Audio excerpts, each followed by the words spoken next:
เหล่านี้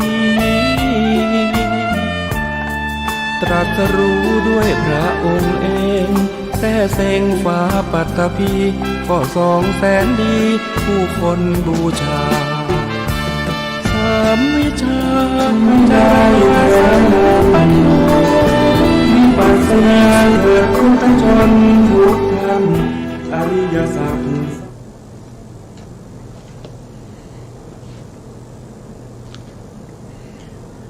พุทธังสรณังคัจฉามิ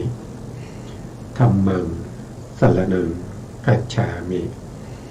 สังฆังสรณังคัจฉามิ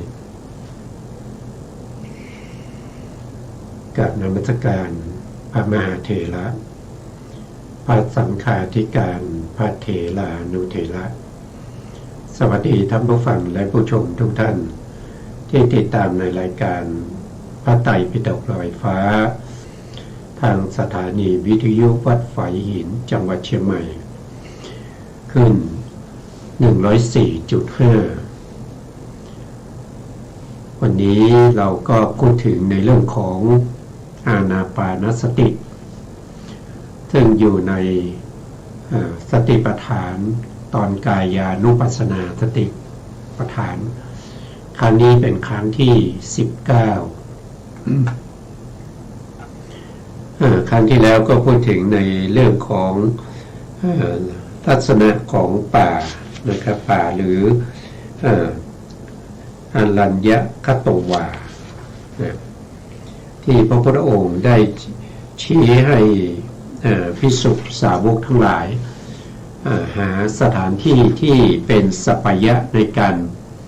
เจริญอานาปานสติพระพุทธองค์ก็ชี้ในสถานที่เหมาะ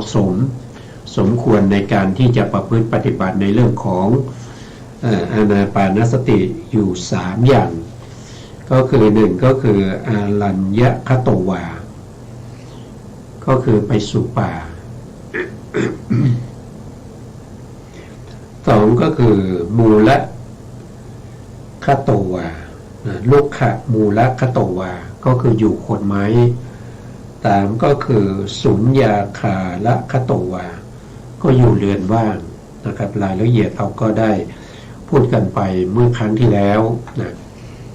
วันนี้เราก็จะมาพูดต่อจากครั้งที่แล้ววันนี้จะเป็นเรื่องอะไรนะครับก็คือเรื่องต่อจากครั้งที่แล้วพูดถึงเสนาสนะที่อยู่ที่อาศัยครั้งนี้เราก็พูดถึงอิริยาบถที่สมควรมาจากหนังสือวิสุทธิมรรคของพระพุทธโฆษาจารย์นะครับพระพุทธโฆษาจารย์สมเด็จพุทธาจารย์นะครับเท่าที่อาสภะมหาเถระเราก็มาดูรายละเอียดกันนะครับอิริยาบถที่สมควรพระผู้มีพระภาคเจ้าคั้นชี้แจงเสนาสนะอันเหมาะสมให้แก่ภิกษุทั้งหลายในการเจริญอานาปานสติสมาธิแล้วนะครับที่เหมาะสมกับการเป็นอยู่ในฤดูทั้ง3ไม่ว่าจะเป็นฤดูร้อนฤดูร้อนก็ควรจะอยู่เสนาสนะที่เป็นป่าถ้าเป็นฤดูฝนก็อยู่ในเสนาสนะที่เป็นเรือนว่างนะสุญญาคตวานะครับถ้าเป็นฤดูร้อนก็ควรจะอยู่โคนไม้นะอันนี้ที่พระพุทธองค์ได้แสดงไว้นะแล้วก็ที่เหมาะสมกับธาตุก็มีอยู่3อย่างด้วยกันนะครับ1ก็คือเสมหะ2น้ำดี3ก็คือธาตุลมเสมหะผู้ที่มีเสมหะมากเนี่ยก็ควรจะอยู่ป่านะครับอยู่ป่าถ้ามีน้ำดีมากนะครับก็อยู่โคนไม้ถ้าเป็นบุคคลที่ มีธาตุลมมากก็ควรจะอยู่เดือนว่างอย่างนี้นะแล้วก็มีจริยาจริยามีอยู่3อย่างนะครับก็คือหนึ่งก็คือโมหะถ้าผู้ที่เป็นโมหะจริตเนี่ยก็ควรจะอยู่ป่านะครับควรจะอยู่ป่าผู้ที่เป็นราคะจริตเนี่ยก็ควรจะอยู่เรือนว่างผู้ที่เป็นลุกขะโทษทีผู้ที่เป็นโทสะจริตก็ควรจะอยู่โคนไม้อย่างเนี้ยที่เราศึกษาผ่านไปเมื่อครั้งที่แล้วนะแก่พระโยคาวจรนะครับผู้ที่มีอัธยาศัยแล้วก็มีความเข้าใจในเรื่องของพระสัทธรรมดีพอแล้วเป็นผู้ที่เห็นภัยในวัฏฏะสงสารที่ต้องการความบริสุทธิ์นะครับจากอาสวะจากโอฆาโยฆาคันธะกิเลสทั้งหลายเพื่อจะเข้าสู่พระนิพพานก็ต้องปฏิบัติในเขาเรียกว่าเป็นวิปัสสนาธุระนะครับเมื่อเรามีคันธะธุระพอสมควรแล้วนะครับมีความรู้ความเข้าใจได้ศึกษาเกี่ยวกับเรื่องของพระพุทธศาสนามาพอสมควรที่เขาเรียกว่าเป็นคันธะธุระดีแล้วถ้าเป็นพระภิกษุก็จะต้องเกินกว่า 5 พรรษาขึ้นไปนะครับถึงจะได้ไปอยู่แต่ลำพังนะครับถ้าไม่งั้นคือถ้ายังไม่ถึง 5 พรรษาก็ยังจะต้องอยู่กับครูบาอาจารย์นะครับอยู่สำนักนะครับเพื่อจะต้องศึกษาคันธะธุระให้ดีก่อนนะครับเมื่อทรงชี้แจงในเรื่องของเสนาสนะแล้วก็ความเหมาะสมต่างๆแล้วพระองค์ก็ชี้ถึงอิริยาบถที่เหมาะสมนะอิริยาบถที่เหมาะสมในการที่จะเจริญอานาปานสติที่ไม่เป็นไปในฝ่ายที่หดหู่ไม่เป็นไปในฝ่ายที่ฟุ้งซ่านพระองค์ก็แนะนำให้พระโยคาวจรหรือภิกษุทั้งหลายนะครับผู้ที่สนใจในการปฏิบัติให้ใช้อิริยาบถนั่งนะครับเพราะว่าอิริยาบถนั่งนี้จะมีความฟุ้งซ่านน้อยนะมีเหมือนกันนะครับแต่ว่าถ้าเทียบกับอิริยาบถอื่นแล้วจะฟุ้งซ่านน้อยกว่าอิริยาบถการยืนการเดินจะฟุ้งซ่านมากนะครับแต่ถ้านั่งแล้วก็จะมีฟุ้งซ่านเหมือนกันแต่จะน้อยนะไม่มากนะแล้วก็การนั่งก็ไม่เป็นไปในฝ่ายของความหดหู่ความซึมเศร้านะครับหดหู่ทั้งหลายนะครับถ้าหดหู่เนี่ยอิริยาบถที่นอนจะหดหู่มากกว่าจะซึมเศร้าแล้วก็หลับได้ง่ายนะเพราะฉะนั้นพระองค์ก็แนะนำให้ใช้อิริยาบถนั่งนะอิริยาบถนั่งเพราะจะลดในเรื่องของความฟุ้งซ่านและก็ความหดหู่ไปได้ส่วนหนึ่งลำดับนั้นเมื่อจะทรงแสดงการนั่งที่มั่นคงนะครับเวลานั่งเนี่ยมันก็พระองค์ก็ไม่ได้แสดงว่าให้นั่งเก้าอี้นะให้นั่งอิงฝาหรือว่าให้นั่งอิงเสานะครับพระองค์ตรัสว่านะครับในการนั่งเนี่ยนะครับก็จะนั่งก็ต้องนั่งให้ไกลตรงนะครับแล้วก็นั่งคูบัลลังก์นั่งไกลตรงนะครับไม่คอไม่พับนะไม่ต้องเอ็นไปข้างหลังหรือเอ็นไปข้างหน้าหรือว่าเอ็นซ้ายเอ็นขวาให้นั่งตัวตรงนะนั่งตัวตรงแล้วก็คูบัลลังก์ก็คือนั่งขัดสมาธินะนั่งขัดสมาธิให้มั่นคงนะการนั่งขัดสมาธินะครับปัจจุบันนี้เราก็จะมีวิธีการอยู่3อย่างนะครับหนึ่งก็คือนั่งเรียงเท้านะครับก็คือหมายถึงไม่ได้นั่งแบบ ขาทับกันนะคูขาเข้ามานะครับคูขาเข้ามาแล้วก็ไม่ได้เอาขาซ้ายทับขาขวาหรือขาขวาทับขาซ้ายเรียงขาก็คือหมายถึงว่านั่งคูขาซ้ายก่อนเข้าไปนะครับชิดกับลำตัวแล้วก็นั่งคูขาขวาเรียงต่อจากขาซ้ายนี่ก็คือวิธีการนั่งที่หนึ่งเขาเรียกว่านั่งเรียงขานะครับอันที่สองก็คือนั่งเอาขาขวาทับขาซ้ายเอาขาขวาทับขาซ้ายแล้วก็มือขวาทับมือซ้ายตั้งไกตรงนะครับอันนี้คือแบบที่สองส่วนแบบที่สามนั้นก็คือได้แก่การนั่งขัดสมาธิเขาเรียกว่าเป็นขัดสมาธิสองชั้นหรือเรียกว่าขัดสมาธิเพชรนะครับก็คือเอาขาซ้ายนี่ไปทับขาขวาก่อนแล้วก็ขาขวาเนี่ยขึ้นมาทับขาซ้ายอีกทีหนึ่งเป็นการนั่งขัดสมาธิสองชั้นนี่ก็สำหรับบุคคลแต่ละท่านนะครับที่มีอัธยาศัยจะนั่งแบบไหนก็แล้วแต่อัธยาศัยของท่านนะครับเวลานั่งแล้วเนี่ยต้องมั่นคงนะครับมั่นคงในการนั่งนะครับไม่โยกหน้าโยกหลังไม่เอ็นซ้ายเอ็นขวาหรือคอพับนะครับให้นั่งไกตรงให้กระดูกเขาเรียกว่ากระดูก18ท่อนเนี่ยให้ปลายจดปลาย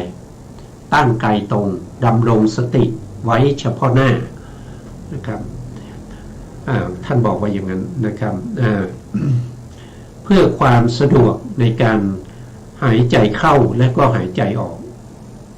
ถ้าเรานั่งงอตัวหรือเอ็นตัวการหายใจก็จะไม่สะดวกนะครับหายใจไม่สะดวกและเป็นอุบายในการกำหนด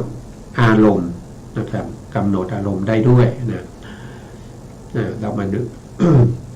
บรรดาในบทเหล่านั้นคำว่าบัลลังกังนะครับได้แก่การนั่งพับขาโดยรอบบทว่าผู้ชิตวาแปลว่าหูเข้านะบทว่าอุชุกายังปนิทายะแปลว่าการตั้งร่างกายส่วนบนให้ตรงนะคือให้กระดูกสันหลังเนี่ย18ท่อนเนี่ยนะให้ปลายจดปลายนะปลายจดปลายก็คือกระดูกแต่ละท่อนเนี่ยจะต้องจดกันที่ปลายนะครับปลายต้องสนิทนะครับกระดูกนั้นก็จะตั้งตรงแต่ถ้าปลายนั้นถ้าจดกันแล้วไม่สนิทนะคือหมายถึงว่าเอ็นไปข้างขวาสนิทข้างซ้ายไม่สนิทอย่างเงี้ยมันก็จะเอ็นนะครับหรือว่าข้างหลังเนี่ยไม่สนิทนะข้างหน้าสนิทเนี่ยก็ไม่ดีมันก็จะโน้มตัวมาข้างหน้าอย่างนี้เป็นต้น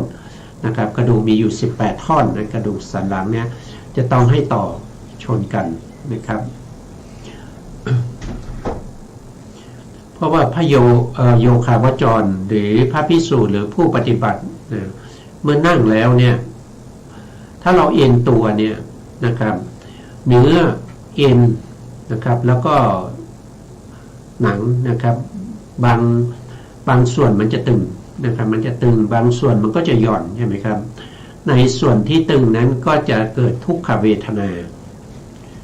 ถ้าเราเอ็นไปข้างหลังเนี่ยหนังท้องเราก็จะตึงเยอะถ้าเราง้อมไปข้างหน้านะครับหนังข้างหลังก็จะตึงเอ็นไปข้างซ้ายหนังข้างขวาก็จะตึงอย่างเงี้ยเวทนาที่อาศัยหนังแล้วก็เนื้อเอ็นเหล่านั้นนะครับก็จะเป็นทุกขเวทนาเกิดขึ้นได้โดยง่ายเพราะฉะนั้นก็ไม่ควรนั่งแบบนั้นนะครับให้นั่งตัวตรงท่านบอกอย่างท่านแสดงไว้อย่างนี้ถ้าเรานั่งกายไม่ตรงก็จะเวทนาก็จะรบกวนนะครับเมื่อเวทนารบกวนเนี่ยการที่เราจะกำหนดลมหายใจนะครับลมหายใจเข้าหรือลมหายใจออกเนี่ย มันก็จะไม่มันก็จะทำให้สมาธิเนี่ยไม่มั่นคงนะครับสมาธิก็จะไปพะวงถึงเรื่องของความเจ็บปวดเรื่องของเวทนาที่เกิดขึ้นทางกายทำให้การกำหนดอารมณ์เนี่ยไม่ติดต่อเนื่องกันเพราะฉะนั้นก็ต้องนั่งให้ตัวตรงนะครับนั่งแล้วก็การขัดสมาธิหรือว่าคูบัลลังก์นี้ก็เพื่อให้การตั้งของกายเนี่ยได้มั่นคงขึ้นนะเมื่อเรานั่งอย่างนั้นเนี่ยเวทนาก็จะไม่รบกวนนะครับเวทนาก็คือหมายความว่าจะเวทนานี้มันมีอยู่นะครับแต่ว่ามันจะไม่เกิดบ่อยนะมันจะไม่เกิดบ่อยแต่ว่ามันจะเกิดช้าหน่อยทำให้เราเนี่ยสามารถที่จะมีลมหายใจเข้าออกนี้เป็นอารมณ์ได้เป็นระยะเวลาที่ต่อเนื่องกันได้ยาวนานขึ้นถ้าเรามีเวทนามารบกวนเนี่ยอารมณ์ที่เรากำหนดลมหายใจมันก็จะไม่ติดต่อเนื่องนะครับทำให้สมาธิเกิดช้านะทำให้การเจริญของ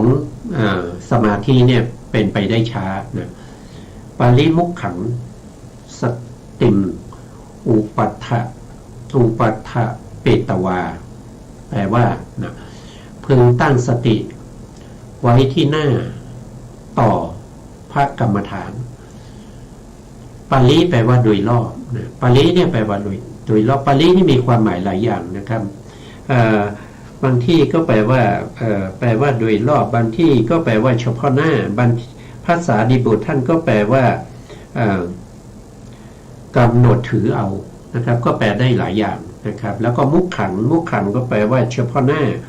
หรือหน้านะครับหรือหน้านะ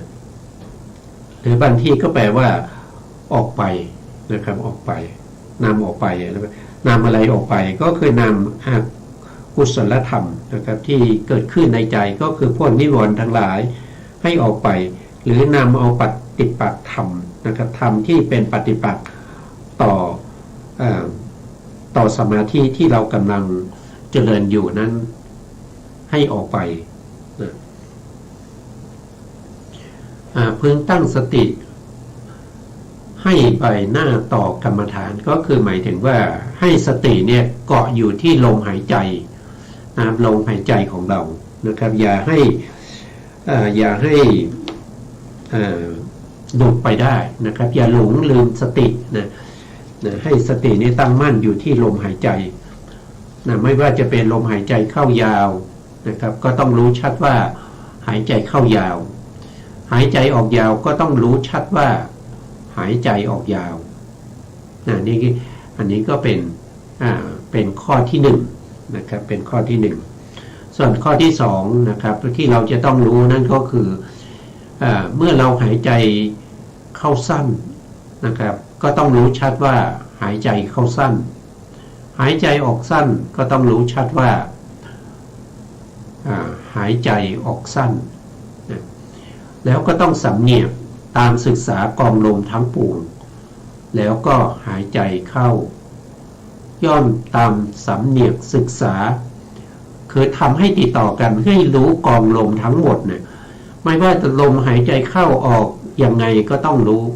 หายใจเบาหายใจละเอียดหายใจสั้นหายใจยาวต้องรู้กองลมทั้งหมดนะครับทั้งหายใจเข้า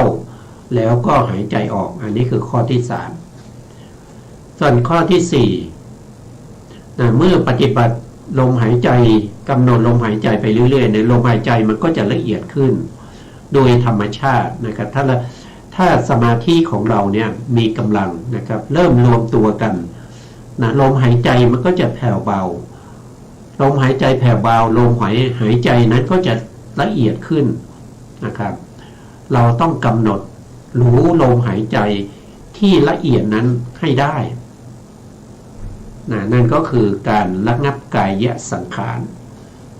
หายใจเข้านะครับ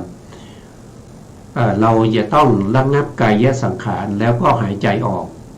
ก็คือตามรู้ตามเห็นลมหายใจที่มันละเอียดนั่นเองทั้งที่เข้าแล้วก็ออกอันนี้ก็จะเป็น4ข้อในกายานุปัสสนาสติปัฏฐานเป็นจตุกะที่1เป็นจตุกะที่1ที่เราจะต้องตามกำหนดรู้อย่างนี้เมื่อเราตามกำหนดรู้อย่างนี้ไปเรื่อยๆเนี่ยสมาธิก็มีกำลังก็เข้าถึงก็สามารถที่จะเข้าถึงตอนแรกนี้ที่เราทำเนี่ยก็จะเป็นเขาเรียกว่าเป็นปริกรรมนิมิตนะครับก็คือรู้ถึงการกระทบของลมที่กระทบอยู่ที่ปลายจมูกหรือว่าโพรงจมูกหรือว่าริมฝีปากด้านบนจุดใดจุดหนึ่งที่ปรากฏชัดเจนให้เรากำหนดรู้อยู่ตรงนั้นไม่ต้องส่งจิตตามเข้าไปกับลมนะครับลมหายใจเข้าก็ไม่ต้องส่งจิตตามเข้าไปนะครับตามเข้าไปดูอย่างนี้ไม่ต้องทำอย่างนี้จะทำให้เราเนี่ยเกิดความฟุ้งซ่านนะครับเพราะฉะนั้นไม่ให้ทำแบบนี้แต่ให้ทำด้วยการกำหนดตั้งสติไว้ณที่ลมกระทบจะกระทบแรงก็ต้องรู้กระทบยาวนานก็ต้องรู้กระทบเบาก็ต้องรู้กระทบเวลาน้อยหรือเวลาสั้นเราก็ต้องรู้ทั้งหมดรู้ทั้งหมดของกล่องลมรู้ทั้งลมที่ละเอียดด้วยนะครับจุดใดจุดหนึ่งที่ปรากฏชัดเจนนั้นแต่ละคนจะไม่เหมือนกันนะครับขอให้กำหนดอยู่ตรงนั้นต่อไปนะครับโดยในที่กล่าวถึงในปฏิสัมภิทานี้ท่านพระสารีบุตรท่านก็ได้กล่าวไว้ว่าปริตรงนี้แปลว่าเป็นท่านบอกว่ากำหนดถือเอานะครับปริฆะปริฆะควรกำหนดด้วยอัตนะก็คือหมายถึงว่าต้องรู้ชัดนะกำหนดรอบรู้ตรงนั้นนะครับถือเอาการกระทบนั้นเป็นอารมณ์ก็จะเป็นโดยศัพท์ว่ามุขขังก็คือออกไปอะไรนะครับออกไปก็คือนำธรรมที่เป็นปฏิปักษ์ต่ออานาปานสตินี้ออกไปพวกนิวรณ์ทั้งหลายนะครับพวกนิวรณ์ทั้งหลายนะครับที่มารบกวนก็ต้องกำจัดออกไปนิยานะนะครับความออกไปเป็นอัตนะครับก็พูดถึงอัตนี้ก็คือความหมายนั่นเองความหมายก็คือนำออกไปนำอะไรออกไปก็คือนำธรรมที่เป็นปฏิปักษ์ธรรมที่เป็นนิวรณ์ทั้งหลายออกไปถามว่าสตินะสติก็เป็นตัวที่เข้าไปตั้งนะครับแล้วก็ตามลึกๆติดตามลมนั้นให้ได้ทุกระยะนะอุปทานการตั้งมั่นด้วยอัตนะอันนี้ก็คือความหมายว่าตั้งมั่นนะครับสติได้ตั้งมั่นอยู่หน้าที่ลมกระทบนะไม่ใช่เอาสติไปตั้งอยู่อย่างนั้นคือหมายถึงว่าสตินั้นเป็นตัวที่ระลึกไประลึกอยู่ณที่จุดที่ลมกระทบตอนแรกก็เป็นปริกรรมนิมิตก็คือลมเนี่ยกระทบกับกายประสาทแล้วก็มีสติเนี่ยเป็นตัวระลึกถึงลมกระทบณจุดนั้นแล้วก็มีปัญญาที่เข้าไปรู้อะไรก็คือไปรู้ว่าลมที่กระทบนั้นนานหรือเปล่าถ้ากระทบนานก็จะเป็นในขณะที่ลมเข้าเนี่ยกระทบนานก็รู้ชัดว่าหายใจเข้ายาวตัวที่รู้ชัดนั้นก็คือตัวปัญญาไม่ใช่ตัวสติแต่ส่วนตัวสตินี่คือตัวระลึกถึงลมที่กระทบแต่ตัวปัญญานี่เป็นตัวรู้ว่าลมเข้ายาวนะครับหายใจเข้ายาวก็รู้ชัดว่าหายใจเข้ายาว หายใจออกยาวก็รู้ชัดว่าหายใจออกยาวนั่นเป็นหน้าที่ของตัวปัญญาปัญญาจะเกิดขึ้นไม่ได้เลยถ้าไม่มีสตินะถ้าไม่มีสตินี่เป็นตัวที่ระลึกถึงลมที่กระทบณจุดนั้นนะครับปัญญาเกิดไม่ได้ถ้าไม่มีสตินะครับปัญญาอาศัยสติในการรู้นะครับนอกจากนั้นปัญญาจะต้องอาศัยสมาธิด้วยนะถ้าไม่มีสมาธิปัญญาก็เกิดขึ้นไม่ได้เพราะสมาธินี่เป็นเหตุใกล้ให้เกิดปัญญาเพราะนี้จะเปิดตรงที่ท่านพูดถึงสติตัวเดียวเนี่ยเราต้องเข้าใจมาเพราะว่าเป็นสภาวธรรมที่เขาทำงานร่วมกันนะเขายกมาตัวหนึ่งเราก็ต้องเข้าใจว่าตัวถ้าอย่างเช่นข้อที่หนึ่งเนี่ยท่านกำหนดว่าไว้ว่าหายใจเข้ายาวก็ต้องรู้ชัดว่าหายใจเข้ายาวเนี่ยรู้ชัดนั่นคือตัวปัญญานั่นแสดงว่าถึงจะมีสติมีปัญญาแต่ปัญญาก็ต้องอาศัยสมาธิด้วยนะทีนี้สมาธิเนี่ยก็ต้องอาศัยตัวสติแล้วก็อาศัยความเพียรด้วยนะอาศัยวิริยะด้วยนะครับถ้าไม่มีวิริยะไม่มีความเพียรไม่พยายามเนี่ยสมาธิก็เกิดขึ้นไม่ได้สมาธินี่หมายถึงว่าสมาธิที่มีกำลังนะครับสมาธิที่เป็นไปในเรื่องของอุปจารสมาธิละเริ่มเข้าสู่อุปจารสมาธินะต้องมีกำลังนะครับเพราะว่าสมาธิที่เราพูดที่เราศึกษามาในเรื่องของภาคพิธรรมเนี่ยเราจะเห็นว่าตัวเอกคตาเนี่ยเขาจะเกิดกับจิตทุกๆดวงเลยเพราะเขาเป็นสัพพจิตตสาธารณะนะครับเป็นเอกคตาแต่เอกคตาตรงนี้เป็นไปได้ทั้งที่เป็นไปประกอบกับจิตที่เป็นอกุศลก็ได้ไปประกอบกับจิตที่เป็นวิบากก็ได้ประกอบกับจิตที่เป็นมหากุศลก็ได้นะครับแต่ตรงนี้เราพูดถึงอานาปานสตินั่นแสดงว่าเราพูดถึงมหากุศลนะ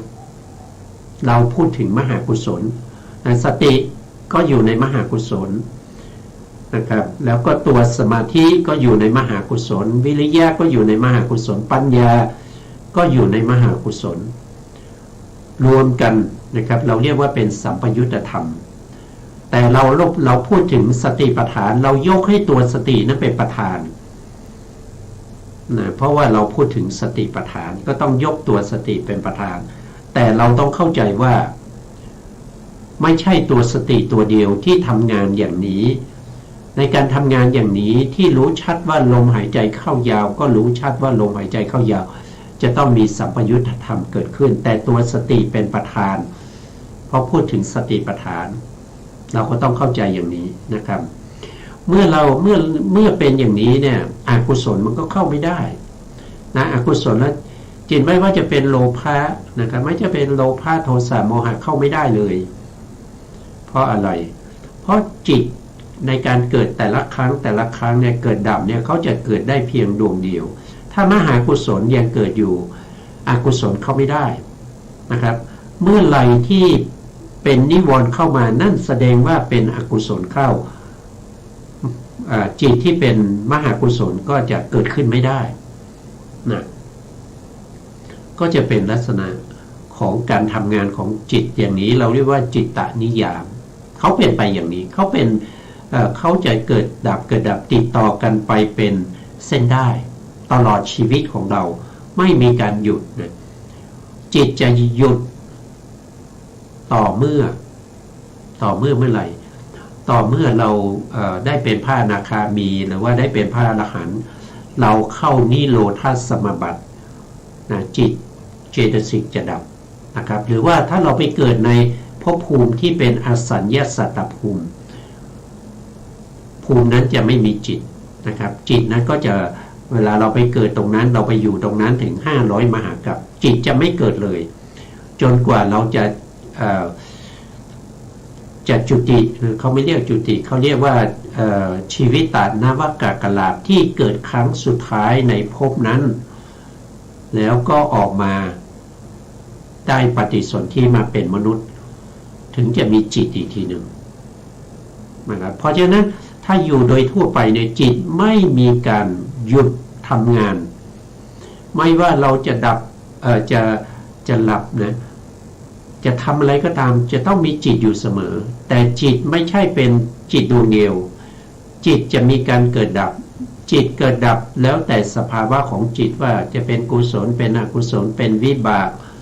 นะครับเป็นวิบากหรือว่าเป็นกิริยา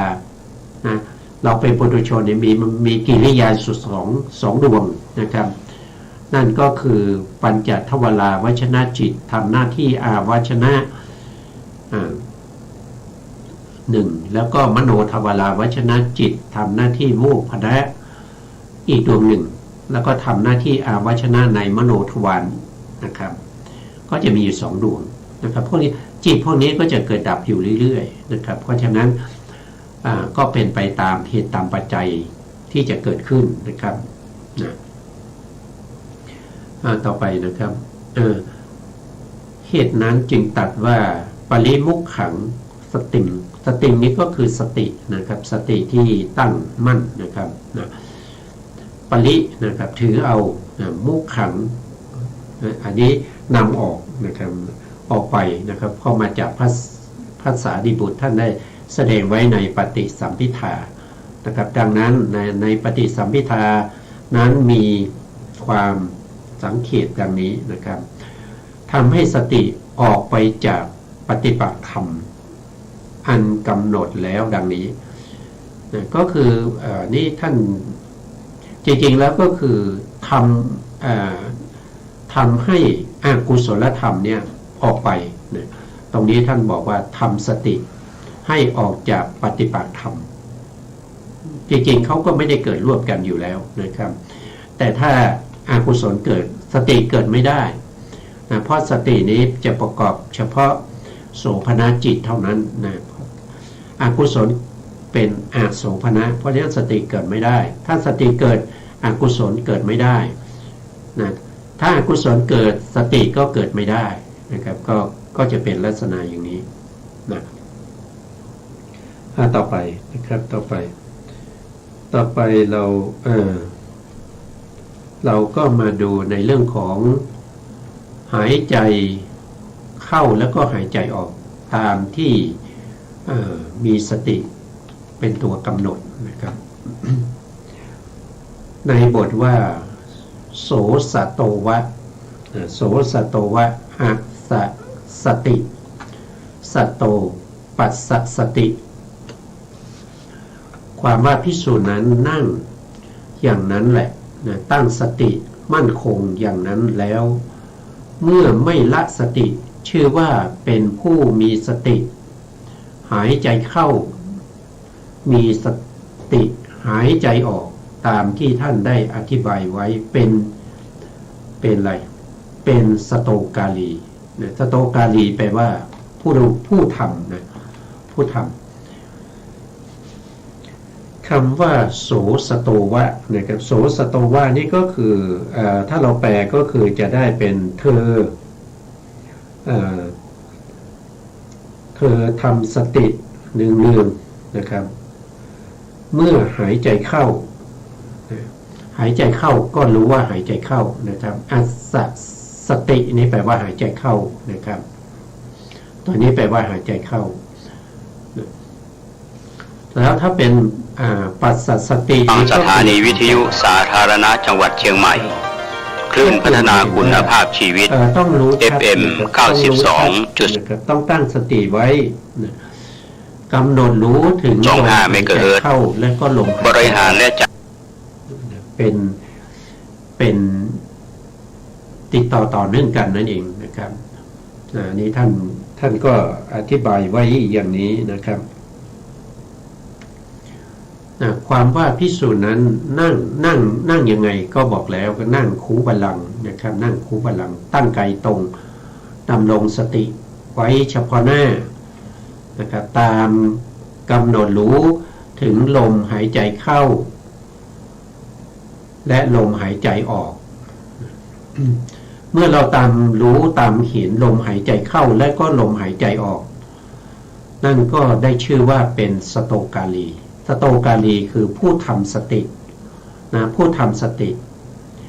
อันนี้เป็นสำนวนนะเป็นสำนวนเป็นความหมายนะครับจะทำสตินั้นไม่ได้นะครับตัวสติเนี่ยเป็นสภาวะธรรมนะเป็นเจตสิกนะเกิดขึ้นด้วยเหตุด้วยปัจจัยทำให้เกิดไม่ได้นะเขาจะเกิดขึ้นตามเหตุตามปัจจัยแต่ถ้าเรากำหนดรู้ลมหายใจเข้าและลมหายใจออกอยู่หนึ่งๆนะครับโดยไม่พังเผลอนั่นแสดงว่าเราได้ถึงตอนนี้เราพูดถึงว่าเราเข้าถึงอุปจารสมาธินะอุปจารสมาธิเนี่ยมีปฏิภาคนิมิตเนี่ยเป็นอารมณ์นะครับเดิมทีเนี่ยเรากำหนดตอนที่ลมกระทบใหม่ๆเนี่ยตรงนั้นเราจะเรียกว่าเป็นปริกรรมนิมิตนะปริกรรมนิมิตก็คือมีสตินะครับรู้ลมกระทบที่ปลายจมูกหรือว่าโพรงจมูกหรือว่าริมฝีปากด้านบนส่วนใดส่วนหนึ่งนะครับรู้ลมหายใจเข้าแล้วก็ลมหายใจออกอยู่ตรงนั้นอันนั้นเราเรียกว่าเป็นปริกรรมนิมิตนะครับก็คือเป็นไปตามสภาวะที่ลมกระทบกับกายประสาทณตรงนั้นนะแต่เมื่อเราทำไปนะครับมีปัญญากำหนดรู้ถึงรู้ชัดถึงลมเข้าแล้วก็ลมออกไม่นานนักนะครับเราก็จะได้นิมิตอีกหนึ่งตัวนะครับเราเรียกว่าเป็นอุคหานิมิตอุคหานิมิตนี้ก็คือได้แก่ลมที่เรากระทบที่กายประสาทที่เรารู้เป็นปริกรรมนิมิตตอนแรกเนี่ยจะเข้าไปติดที่ใจนะจะเข้าไปติดที่ใจเหมือนกับที่เราหายใจอยู่นะครับเหมือนกับที่เราหายใจกระทบกับกายประสาทอยู่นะแต่ไปรู้สึกทางใจเป็นอุคหานิมิตเมื่ออุคหานิมิตเกิดขึ้นเนี่ยเราไม่ควรที่จะไปเพ่งที่ใจเรายังจะต้องเพ่งอยู่ที่ลมหายใจที่กระทบกับกายประสาทนั้นอยู่โดยไม่ต้องไปสนใจในเรื่องของอุคหานิมิตเราก็กำหนดลมหายใจที่กระทบกับกายประสาทนั้นไปเรื่อยๆแล้วอุคหานิมิตเนี่ยมันก็จะเปลี่ยนสภาพจากอุคหานิมิตนี้กลายเป็นปฏิภาคนิมิตจะเป็นลักษณะยังไงก็คือจะเป็นลักษณะไม่เหมือนกับลมกระทบกับกายประสาทแล้วไม่มีการเคลื่อนไหวแล้วนิมิตนี้จะตั้งมั่นนิมิตนี้จะตั้งมั่นแล้วก็สดใสไม่เหมือนกับลมที่เข้าและลมที่ออกเขาจะตั้งมั่นเมื่อเป็นอย่างนั้นนั่นแสดงว่าเราได้อุปจารสมาธิอุปจารสมาธินี้ก็จะใกล้ต่อฌานแล้วเราถึงจะเปลี่ยนจุดกำหนดที่ลมกระทบที่กายประสาทมาเพ่งอยู่ที่ปฏิภาคนิมิตมาดูที่ปฏิภาคนิมิตเราเพ่งอยู่ที่ปฏิภาคนิมิตไปเรื่อยๆไม่นานเราก็จะได้ปฐมฌานเพราะปฐมฌานก็มีปฏิภาคนิมิตนี้เป็นอารมณ์เหมือนกันนะอุปจารสมาธิก็มีปฏิภาคนิมิตนี้เป็นอารมณ์นั่นแสดงว่าเราเป็นผู้ทำสติเราเป็นสโตกาลีเข้าถึงความเป็นสโตกาลีตั้งแต่เราได้อุปจารสมาธิเพราะอุปจารสมาธิเกิดขึ้นเนี่ยนิวรณ์มันจะสงบนิวรณ์จะไม่รบกวนจิตใจเราอีกนะครับแต่ถ้าเรากำลังสมาธิไม่เพียงพอนิวรณ์ก็จะเกิดขึ้นได้อีกถ้านิวรณ์เกิดขึ้นได้อีกนั่นแสดงว่าเราหลุดจากอุปจารสมาธิเราหลุดจากปฏิภาคนิมิตไปเป็นอุคหานิมิต หรือว่าเป็นปริกรรมนิมิตก็ต้องไปเริ่มต้นใหม่ก็ต้องไปเริ่มต้นใหม่เพราะฉะนั้นการที่เราได้ปฏิภาคนิมิตแล้วเนี่ยเราต้องมีความอดทนนะครับมีความขยันขันแข็งมีความใส่ใจให้ดีนะครับมีปัญญาที่จะต้องกำหนดจดจ่ออยู่ในปฏิภาคนิมิตนั้นให้ดีนะครับสมาธิของเราก็จะเจริญก้าวหน้าวันนี้เพื่อจะทรงแสดงอาการอันเป็นเหตุให้ภิกษุนั้นได้ชื่อว่าสโตกาลีจึงตรัสว่าทีคังวาอัสสะสันโตอันนี้ทีคังนี้ก็คือยาวนะครับยาวอัสสะสันโตก็คือเข้านะตรงนี้ท่านแปลว่าออกเลยแต่ในการปฏิบัติเนี่ยเราต้องถือว่าเรากำหนดลมหายใจเข้าก่อนลมหายใจเข้าก่อนเพราะฉะนั้นก็เป็นอัสสะสันโตก็แปลว่าหายใจเข้านะครับเราได้ตกลงกันแล้วตั้งแต่ช่วงก่อนๆนะครับครั้งก่อนๆนู้นนะครับว่าถ้าเป็นการหายใจออกเนี่ยก็จะพูดถึงในเรื่องของลำดับของการเกิดขึ้นของสัตว์ที่อยู่ในครรภ์สัตว์พวกที่เกิดเขาเรียกว่าเกิดด้วยคัพพเสยกะคัพพเสยกะก็จะมีสองอย่างก็คือชราพุชะกับอันทชะชราพุชะก็เกิดในครรภ์อันทชะก็เกิดในไข่พวกนี้เวลาคลอดออกมาเนี่ยนะครับก็ต้องหายใจออกก่อนนะครับแต่เวลาเราปฏิบัติในเรื่องของอานาปานสติเนี่ยจะพูดถึงการปฏิบัติเพราะฉะนั้นการปฏิบัติก็จะเริ่มที่หายใจเข้าก่อนไม่ใช่หายใจออกนะครับก็เข้าใจอย่างนี้นะเขาให้เข้าใจอย่างนี้เพราะฉะนั้นตัวอัสสะสันโตเนี่ยมีความหมายแปลได้สองอย่างนะครับแปลว่าเข้าก็ได้นะแปลว่าออกก็ได้นะถ้าเข้าเนี่ยแปลผิดไหมก็ไม่ผิดนะครับแปลตามพระสูตรนะแต่ถ้าออกก็แปลตามพระวินัยก็ตัวบาลีนี่เป็นตัวเดียวกันแต่ความหมายต่างกันนะไม่เหมือนกันนะครับขึ้นอยู่กับ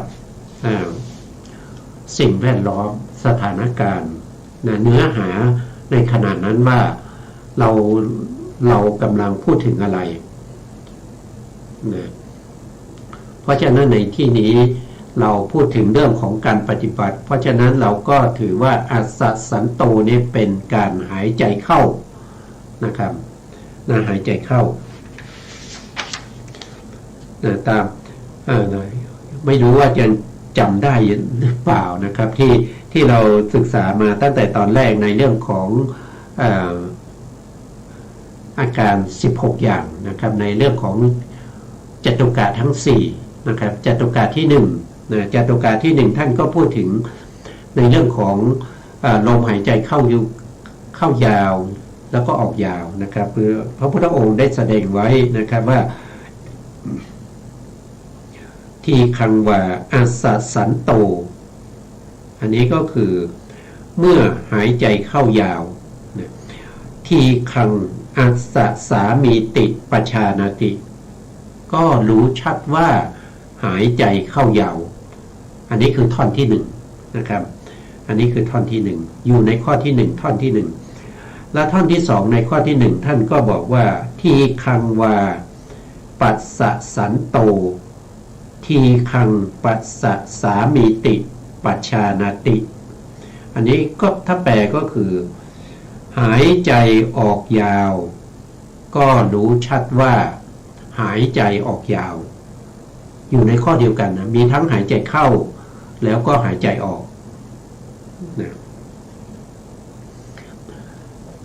ตรงนี้ท่านจะแยกออกนะครับท่านจะแยกเป็นส่วนนะครับก็คือเป็นท่อนที่1นะครับท่อนที่1ท่อนที่1ก็คือทีคังวาอัสสะสันโต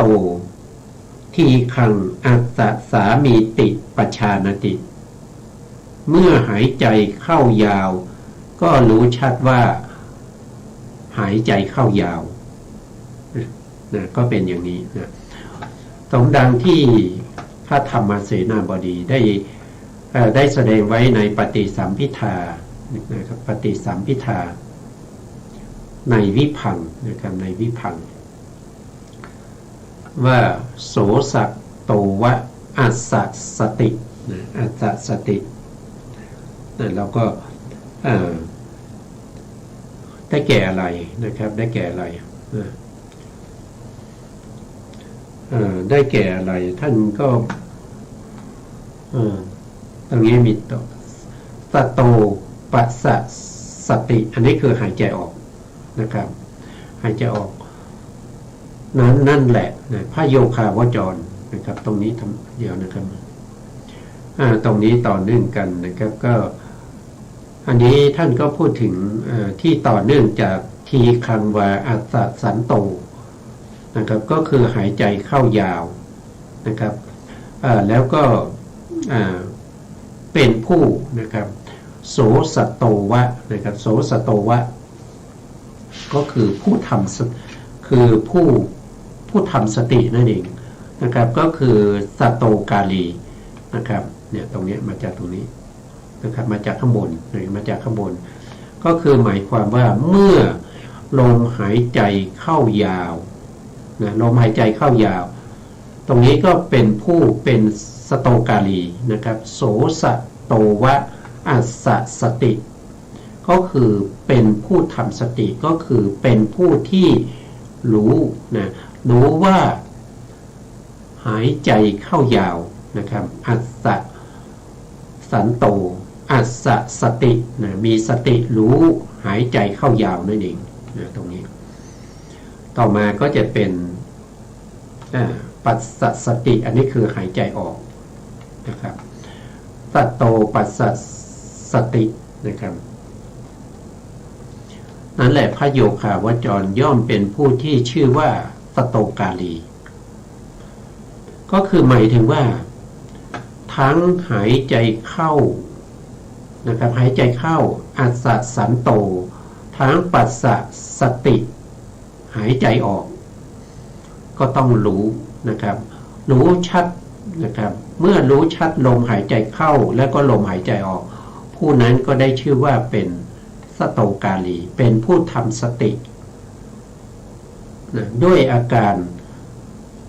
32อย่างอาการ32อย่างนี้คืออะไรนะครับอาการ32อย่างนะเราดูตรงนี้กันนะท่านไม่ได้บอกไว้ตรงนี้นะเพราะฉะนั้น32อย่างนี้ก็คือได้แก่ได้แก่จตุกะทั้ง4นะครับจตุกะทั้ง4จตุกะทั้ง4คืออะไรนะครับจตุกะทั้ง4ก็คือที่เราศึกษาไปตั้งแต่ตอนแรกนะครับจะอยู่หน้าไหนนะเดี๋ยวผมหาก่อนนะครับก็จะอยู่ในหน้าที่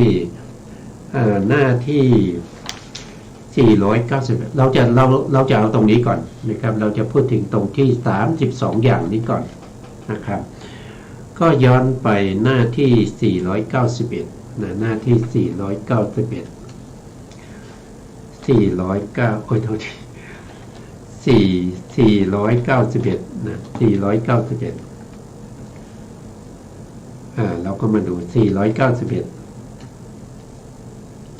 เนี่ย491เนี่ยท่านบอกว่าจตุกะ4วัตถุ16นะครับจตุกะ4วัตถุ16ตรงนี้คือพูดง่ายๆก็คือวัตถุ16เนี่ยเราก็แยกออกนะเราก็แยกวัตถุ16เนี่ยออกเป็น2นะครับ2คูณวัตถุ16เนี่ยก็จะเป็น32นะแล้วจะแยกยังไงนะวิธีการแยกเราก็มาดูนะครับอย่างเช่นในจตุกะที่1ในข้อที่1เนี่ยในข้อที่1เนี่ยท่านก็บอกว่าเมื่อหายใจเข้ายาวก็รู้ชัดว่าหายใจเข้ายาวก็มีต่อตรงนี้ข้อเดียวกันนะหรือหายใจออกยาวก็ ก็รู้ชัดว่าหายใจออกยาวก็ไปอยู่ในข้อเดียวกันมีทั้งหายใจเข้าและก็หายใจออกเพราะฉะนั้นถ้าเราจะแยกอาการออกเป็น32อาการเนี่ยก็แยกเป็น2ข้อนะครับนะอาการที่1ก็คือเมื่อหายใจเข้ายาวก็รู้ชัดว่าหายใจเข้ายาวแค่นี้แหละเป็นอาการที่1นะอาการที่2ก็คือเมื่อหายใจออกยาวก็รู้ชัดว่าหายใจออกยาวอันนี้คืออาการที่2แต่อยู่ในข้อที่1นะอยู่ในข้อเดียวกันข้อที่1แยกเป็น2อาการนะแยกเป็น2อาการนะทีนี้ข้อที่2นะครับข้อที่2เมื่อหายใจเข้าสั้นเมื่อหายใจเข้าสั้นก็รู้ชัดว่าหายใจเข้าสั้นหรือเมื่อหายใจออกสั้นก็รู้ชัดว่าหายใจออกสั้นอันนี้อยู่ด้วยกัน2ข้อนะครับมีหายใจเข้ากับหายใจออกเราก็แยกตรงนี้ออกมานะครับแยกออกมาเป็นเมื่อหายใจเข้าสั้นก็รู้ชัดว่าหายใจเข้าสั้นเป็นข้อที่1เมื่อหายใจออกสั้น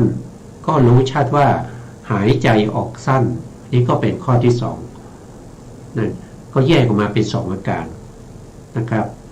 ข้อที่1แยกเป็น2อาการข้อที่2ก็แยกเป็น2อาการข้อที่3ก็แยกเป็น2อาการข้อที่4ก็แยกเป็น2อาการเพราะฉะนั้นในจตุกะที่1ก็จะได้8อาการนะครับจตุกะที่1ได้8อาการเรามาดูข้อที่3จะแยกยังไงสำเนียกก็คือตามศึกษาตามกำหนดตามรู้ตามเห็นนั่นเองนะครับว่าเราจะเป็นผู้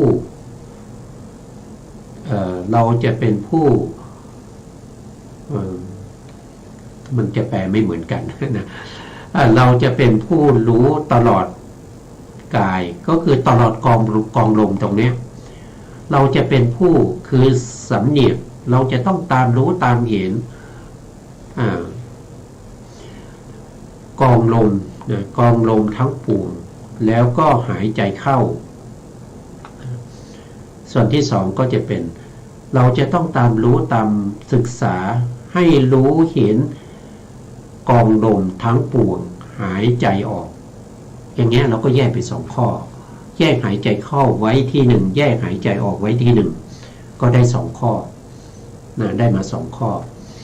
ส่วนข้อที่4นะครับสำเนียกเราจะสำเนียกว่าเราจะเป็นผู้ระงับกายสังขารก็คือเป็นผู้ทำให้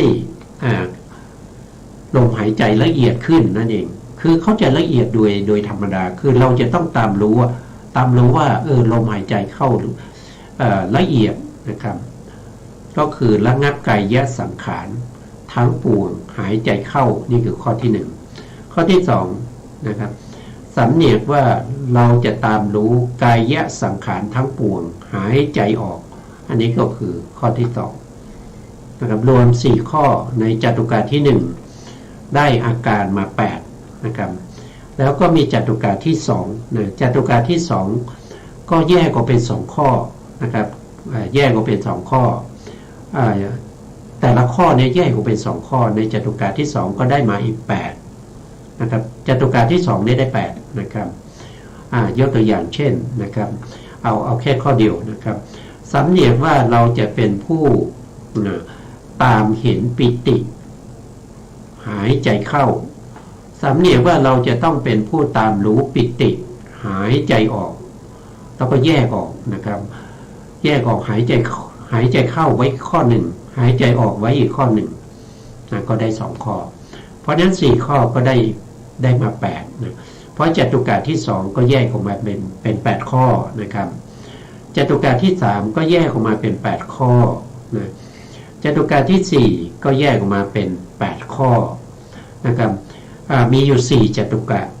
เมื่อเอา8คูณกับ4จตุกะก็ได้32อาการนะครับก็ได้32อาการนะครับ เราก็กลับไปที่เดิมนะครับก็กลับมาที่เก่านะครับที่เก่าที่พูดถึงในเรื่องของตรงนี้นะครับสโตกาลีด้วยอาการ32อย่างสโตกาลีเนี่ยด้วยอาการ32อย่าง32นี่ก็ได้บอกมาแล้วนะครับก็คือมาจากจตุกะทั้ง4นะครับแต่ละข้อก็แยกออกนะแยกออกเป็น2นะครับมีอยู่ทั้งหมด16ข้อนะครับ16ข้อแยกออกเป็น2ก็จะได้32หรือ16คูณ2ก็ได้32นะครับอันนี้วันนี้เวลาเราหมดแล้วนะครับเพราะฉะนั้นเราก็จะต้องคืนเวลาให้ทางสถานี